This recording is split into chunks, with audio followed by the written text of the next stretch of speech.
c'est Nawak, ravi de vous retrouver pour cette nouvelle vidéo spéciale Stranger Things saison 3 avec la Miss derrière, voilà, qui est plutôt en colère. Je vais pas faire une critique épisode par épisode, je vais plutôt faire directement un bilan général en partant du principe, bien évidemment, que vous avez vu la saison. Voilà, c'est parti, on y va, go! Sarah Connor. Oui. C'est vraiment une saison 3 sur laquelle je reste vraiment sur ma faim. J'ai eu l'impression de voir une excellente série, vraiment très bonne série, hein, mais qui n'avait plus vraiment de rapport avec Stranger Things. On se retrouve en 86, donc nos personnages, nos principaux ont grandi. Ils ne sont plus passionnés par les jeux de plateau Donjons et Dragons. Que bon, fini les jeux de plateau, fini les jeux où on se fait chier à jouer à des jeux de cartes et compagnie. Maintenant, faut dire ce qu'il est. Ils ont grandi, ils ont changé. Tout ce qu'ils veulent, c'est choper de la gonzesse. Tout ce qu'ils veulent, c'est niquer. On a ce passage de la période de l'enfance à l'adolescence. Et c'est vrai que c'est un thème qui est assez délicat aussi bien dans les films que dans les livres. C'est quelque chose qui est assez délicat à traiter.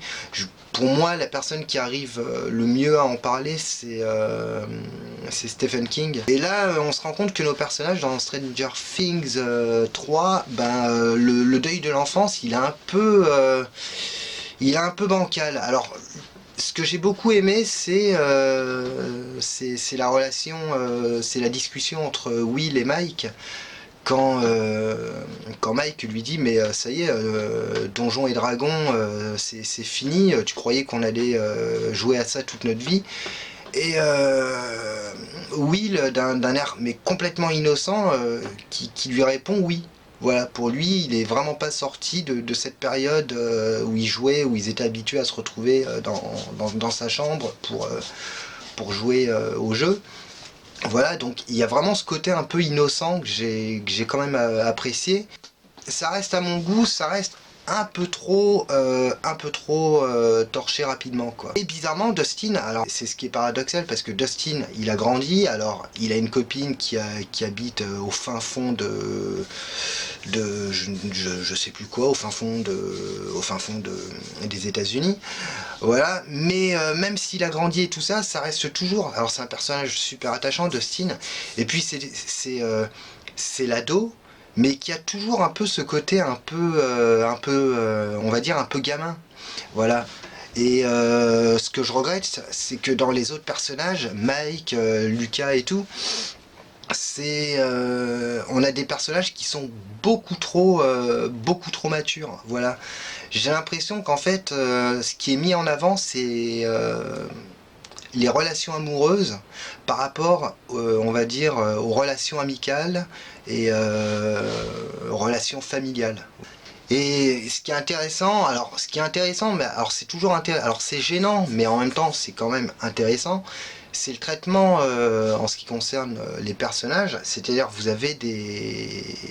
on est confronté à des adolescents qui se comportent comme des adultes.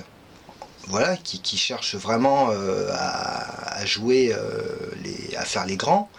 Mais paradoxalement, vous avez des adultes qui, eux, comportent comme des enfants. Et par exemple, il y a une scène qui est assez flagrante, c'est quand Joyce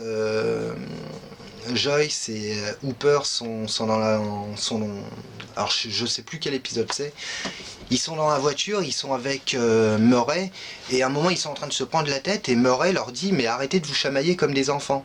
Et ça c'est vraiment flagrant dès le premier épisode. C'est-à-dire on a dans la saison 1 on avait une Joyce qui était vraiment on avait Winona Ryder qui était vraiment époustouflante. On avait une Joyce qui jouait vraiment, qui arrivait vraiment à incarner toutes les émotions, c'est-à-dire la colère, la furie, le désespoir, la dépression, la tristesse, la joie et tout. Et là, on a une Joyce, j'ai l'impression que Joyce est devenue une caricature. Pour Hooper, alors mon Dieu, c'est alors là je crois que c'est catastrophique. Alors bon, les chemises hawaïennes, je veux bien que ce soit un petit clin d'œil à Magnum, mais le traitement du personnage, et pourtant j'aime beaucoup l'acteur, c'est un acteur, je veux dire David Harbour, c'est un acteur qui a énormément de charisme. Son personnage de Hooper, il a également beaucoup de charisme, hein. Et dans la saison 3, mais hormis le dernier épisode où on apprend ce qu'il a écrit à Elf, voilà la lettre, le contenu de la lettre, on a un personnage mais qui est, alors j'ai pas envie de dire cliché, mais on a un personnage qui alors non seulement caricatural, mais j'ai l'impression qu'on a affaire à un personnage qui surjoue. Je veux dire, le flic qui pique une crise de jalousie par rapport à Joyce, alors qu'il soupçonne Joyce d'avoir une relation avec le prof de physique. Après, à un moment, il le soupçonne, non, il la soupçonne d'avoir de draguer. Je crois, il me semble qu'il y a un épisode où il la soupçonne de draguer le scientifique russe, là, je crois. Enfin, on a vraiment un Hooper qui pour moi, n'a aucun rapport avec le Hooper qu'on avait dans la saison 1 et dans la saison 2. Alors, on pourrait continuer comme ça pendant longtemps. Alors, bon, donc moi, ce que j'ai pas trop aimé... Alors, il y a quand même un truc qui est plutôt cool dans cette saison 3, c'est... on a rarement tous les personnages qui sont réunis ensemble. Voilà, je sais pas si vous avez remarqué, les personnages sont souvent divisés par groupe. Et ce qui est vachement intéressant par contre, c'est qu'ils sont divisés par groupe, mais dans une même unité de lieu. L'exemple qui me vient en tête, par exemple, c'est quand ils sont un moment à l'hôpital, vous avez Nancy et Jonathan qui veulent voir la grand-mère qui est contaminés, je crois. Ils se rendent à l'hôpital, ils sont accompagnés de Will, Elf, Mike, Lucas, Dustin, enfin après je sais, et tous les autres. Voilà, et la secrétaire leur dit non, vous pouvez y aller que par deux. Et vous avez Nancy et Joe qui se rendent dans la chambre. Voilà, ils sont confrontés au possédé, et ce qui est vraiment bien fait, c'est que, alors eux, ils sont confrontés à une action, voilà, et juste à côté, c'est-à-dire dans le même lieu à l'hôpital, c'est-à-dire dans l'hôpital à 10 mètres, vous avez le reste des personnages qui attend. En termes, alors toujours dans les personnages, Dustin et Steve, rejoints par Robin. Alors Robin qui est interprétée par la fille de Uma Thurman. Voilà, et donc trio qui sera rejoint par la sœur de Lucas. Et moi j'avais peur, c'était par rapport à la sœur de Lucas, parce que putain, mais je la trouvais, vraiment conne. Bizarrement, le fait qu'elle rejoigne le groupe, j'ai trouvé que ça apportait beaucoup de dynamisme à l'ensemble des personnages. Voilà. À eux quatre, ils forment un petit groupe à qui il arrive donc des péripéties, des aventures, voilà. Et un groupe qui est complètement détaché de tout le reste des personnages. Voilà. Donc parfois on a vraiment des moments qui sont vraiment, mais c'est des scènes qui sont vraiment focalisées sur eux. C'est vraiment un groupe qui a permis d'apporter un plus non négligeable dans cette troisième saison. Ce qui concerne l'écriture des personnages, je trouve que parfois c'est un peu bancal. Parce qu'on a des personnages et des groupes de personnages qui fonctionnent super bien, et on a des personnages ou des groupes de personnages qui fonctionnent moyennement. Par exemple, Jonathan et Nancy, j'ai trouvé que par moments, c'était vraiment un peu plat.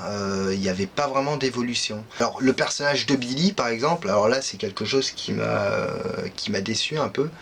parce que Billy qui devient donc le nouvel hôte contaminé, voilà. Et en fait, ce qui m'a gêné avec Billy, c'est que si vous prenez la saison 2, voilà, Billy est introduit. Bon, dans la saison 2, Billy était assez intéressant comme personnage. Il avait quand même ce côté mystérieux qui rendait le personnage intéressant. Et en fait, tout est cassé dans la saison 3. Voilà, c'est-à-dire le rôle qu'il avait dans la saison 2, on se rend compte, si vous regardez de nouveau la saison 2, en fait, vous vous dites, ouais, mais Billy, en fait, il est là que pourquoi pour servir de personnage, on va dire, antagoniste dans la saison 3. Du coup, dans la saison 2, en fait, il a aucune fonction, quoi. C'est assez flagrant, il y a d'autres gens qui l'ont relevé.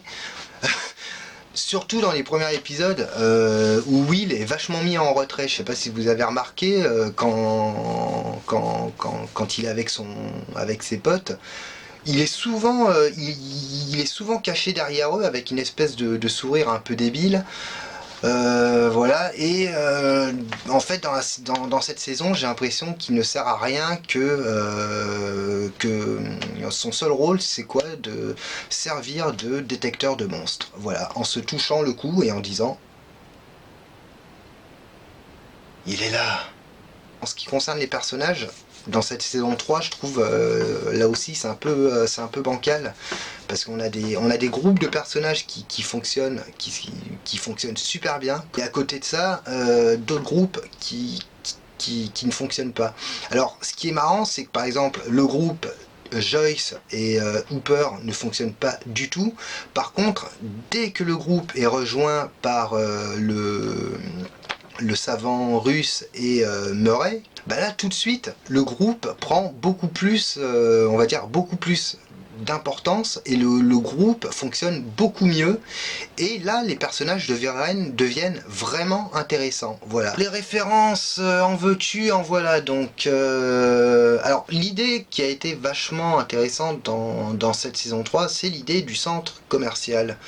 Voilà, puisque on nous explique bien dans la série, dans cette saison, que le centre commercial c'est quelque chose en gros qui permet aux gens aux jeunes de se retrouver, voilà, mais en même temps l'idée d'avoir un centre commercial dans une petite ville comme Hawkins, c'est quelque chose qui inquiète un peu les petits commerçants du coin. Voilà, donc ça j'ai trouvé ça plutôt pas mal comme idée. Voilà, de centraliser l'aventure, on va dire, dans le centre commercial. Voilà. Après, en termes de référence, je trouve on n'a pas de référence pilote. Voilà, vous prenez la saison 1, en référence principale, c'est Donjons et Dragons. Vous prenez la saison 2, vous avez en référence principale SOS Fantôme, et vous avez alors un des derniers épisodes, je sais plus quel épisode, c'est vers la fin, qui est un énorme clin d'œil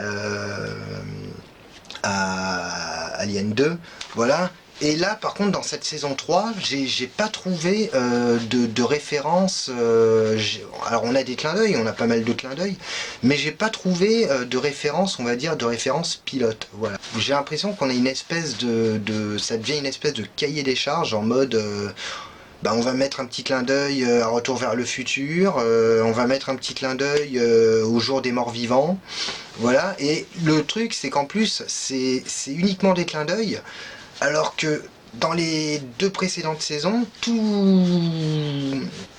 les clins d'œil qu'on avait, c'était des clins, ou même les références, c'était des références qui servaient le scénario, c'était des références qui accompagnaient l'histoire et qui servaient l'histoire, alors que là on a simplement une compile de clins d'œil, juste en quelque sorte pour faire un peu du fanservice.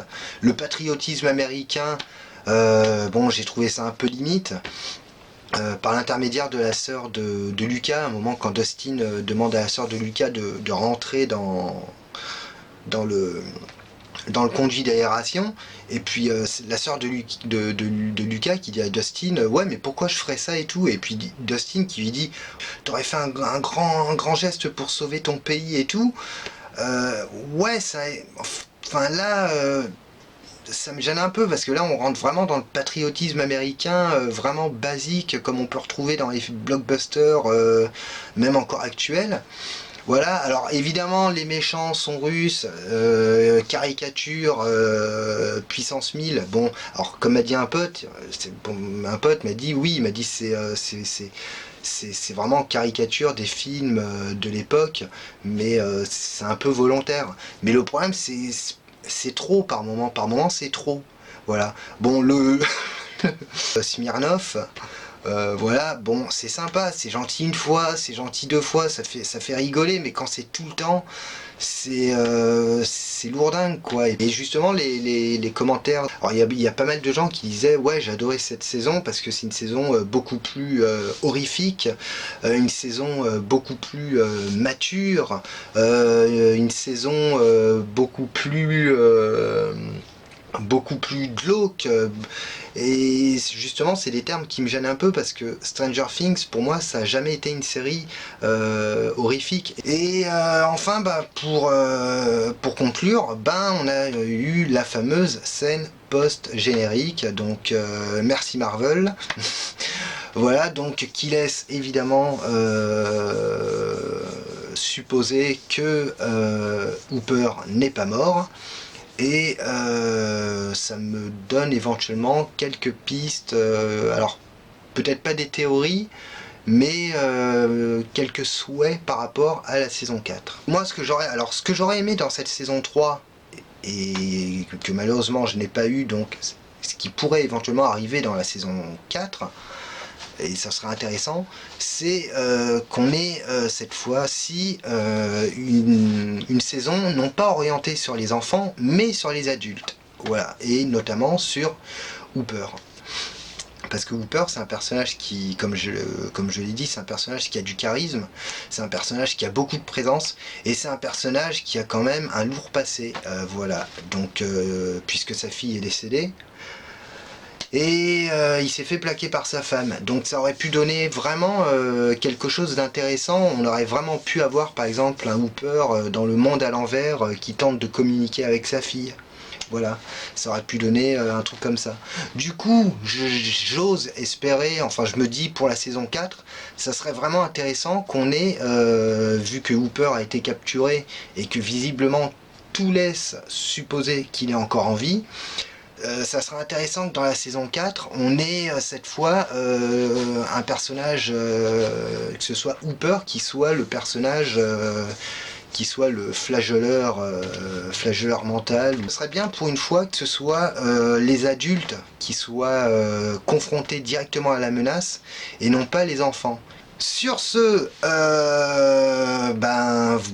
c'est fini pour cette critique, voilà, donc je continue, hein, je maintiens, c'est une bonne série, indépendamment de la saison 1 et 2, et si on n'y appose pas le titre de Stranger Things. Moi je vous retrouve prochainement pour une autre critique, une autre review.